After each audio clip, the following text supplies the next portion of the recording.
So we're on to anxiety, part 2 from Brene Brown's book. And we're thinking about that idea of anxiety being a trait or a state or generalized anxiety disorder, which needs support from a professional if possible. So, and it is possible because I'm here and there are a lot of other professionals here that are able to support you in that if that feels like the appropriate diagnosis. So I'm going to read the second part of this section about anxiety. And we made art yesterday around the difference between anxiety and excitement. And I hope that you did get to do the same. I would encourage you to keep trying this. And even this idea of line work for many other emotions is kind of cool to think about. Like if I just used line, pencil, paper, what does it feel like? What does it look like? All right, so I will read a little bit more about anxiety from Brene's book. Our anxiety often leads to one of two coping mechanisms, worry or avoidance. Unfortunately, neither of these coping strategies is very effective.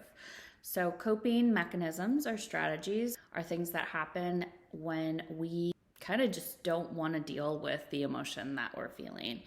And it's very valid. We might not want to deal with it because it's too much. And that means that we have to unpack choices. We have to unpack life experiences and we have to make changes. And that's too much. So we decide to cope with it through a different, perhaps feels easier in the moment way of managing it. Worry and anxiety go together, but worry is not an emotion. It's the thinking part of anxiety. Worry is described as a chain of negative thoughts about bad things that might happen in the future. So my grandmother was described always as a worry wart, which is an awful way to describe anybody. Also, this idea that worry is not an emotion, but it is thinking. It's a choice then that we get to make. Are we going to worry or aren't we? And does it help anything? What really got me about the worry research is that those of us with a tendency to worry believe it's helpful for coping. It is not. Believe it is uncontrollable, which means we don't try to stop worrying and try to suppress worry thoughts, which actually strengthens and reinforces worry. I'm not suggesting that we worry about worry, but it's helpful to recognize that worrying is not a helpful coping mechanism, that we absolutely can learn how to control it, and that rather than suppressing worry, we need to dig into it and address the emotion driving the thinking. I just listened to a podcast by Glennon Doyle and Abby Wambach, which if you do not follow How to Do Hard Things, I would suggest following that now. And they interviewed the writer Andrea Gibson and partner, and they were talking about the idea of worry because Andrea has been diagnosed with cancer. Does their partner Megan worry about these things? And Megan says, no, I don't. And then they talk a lot about like living in the present moment instead and having joy and laughter. I'll put the link below because I think it's a really fantastic resource for people that are really going through hard things and are making different choices instead of worrying, which actually doesn't contribute to our well-being at all. Avoidance, the second coping strategy for anxiety, is not showing up and often spending a lot of energy zigzagging around and away from that thing that already feels like it's consuming us. And avoidance isn't benign. It can hurt us, hurt other people, and lead to increased and mounting anxiety. In her book, The Dance of Fear, Dr. Harriet Lerner writes, "It is not fear that stops you from doing the brave and true thing in your daily life. Rather, the problem is avoidance. You want to feel comfortable, so you avoid doing or saying the thing that will evoke fear and other difficult emotions. Avoidance will make you feel less vulnerable in the short run, but it will never make you feel less afraid." The entire premise of this book is that language has the power to define our experiences, and there's no better example of this than anxiety and excitement.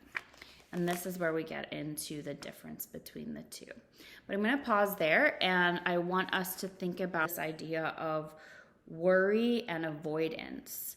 And I want you to make art around those two words. So it can be very simple, just like we made art yesterday around excitement versus anxiety. And let's just see what we come up with. Well, it all amounts to nothing in the end.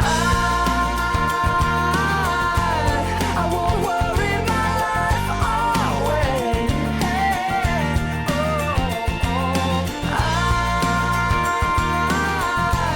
I won't worry my life away.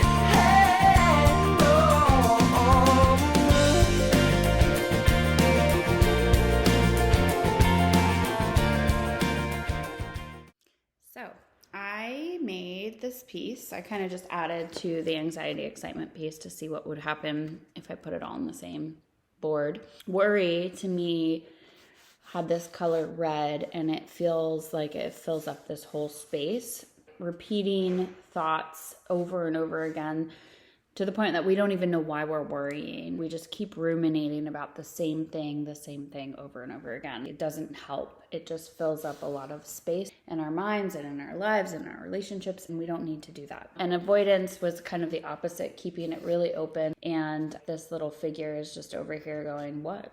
Like, what's going on? What? Like, I don't notice anything. Very different, like spaciousness versus like filling something up. So if we think about that, that's those two tensions at the very end of like a spectrum. Worry fills things up. Avoidance creates more space. The person, they have their head turned so they're not looking at it. So these might be two things, depending on your personality, two ways that you deal with anxiety. So think about that, how that resonates with you. Is there one that you tend to do more than the other?